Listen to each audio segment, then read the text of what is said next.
যে চীনের সাথে খেলা, তার জন্য আমি একটা স্টার্টিং 11 আমি স্কোয়াড সাজিয়েছি এইভাবে যে প্রথমে থাকবে রুবনা চাকমা গোলকিপার, আর পিছনে থাকবে হচ্ছে 5 জন, আফিদা, শামসুন নাহার, সুরভি, শিউলি, মারিয়া, অর্থাৎ 5 জন থাকবে।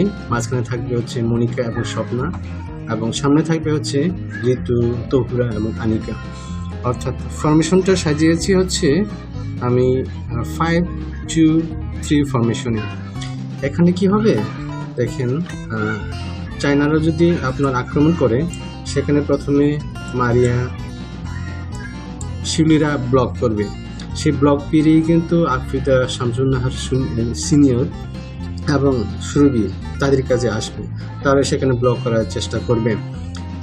এটা হচ্ছে সুবিধা, অর্থাৎ চীনের যে আক্রমণ ভাগকে ব্লক করার জন্য কিন্তু এই 5-2 ফরমেশন। আর শিউলি এবং মারিয়া এরা কি করবে, মনিকা এবং স্বপ্না যখন উপরে উঠে যাবে, তখন এই গ্যাপটা তারা দুজন ফিল আপ করবে। অর্থাৎ তারা কিন্তু অনেকটা ডিফেন্সিভ মিডফিল্ড হিসেবে কাজ করবে, বা ডিফেন্সিভ হিসেবে তারা কাজ করবে, ডিফেন্স হিসেবে কাজ করবে। অর্থাৎ মনিকা এবং স্বপ্না যখন উপরে উঠে যাবে, তারা আরেকটু উঠবে, এবং চীন যখন আক্রমণ করবে, তারা তখন আবার নিচে নেমে আসবে আফিদা, শামসুন নাহার এবং সৌরভকে সাহায্য করার জন্য। এদিকে আমাদের সুপারস্টার ঋতুপর্ণা লেফট উইংয়ে খেলবে, তাকে তো সবসময় ব্লক করে রাখবে, এটা তো আমরা জানি।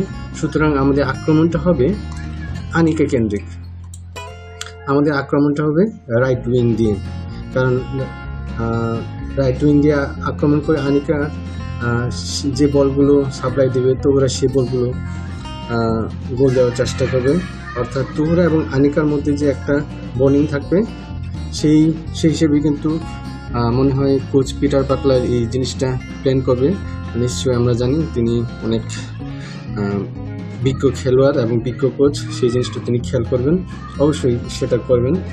আর ঋতুপর্ণাকে সবসময় ব্লকে রাখবে, সেটা আমরা জানি, এবং তার দিক দিয়ে আক্রমণ খুব কম হবে এবং বল খুব কম পাবে, কারণ তার কাছে বল যেতেই দেবে না এবং তাকে সবসময় ব্লক করেই রাখবে।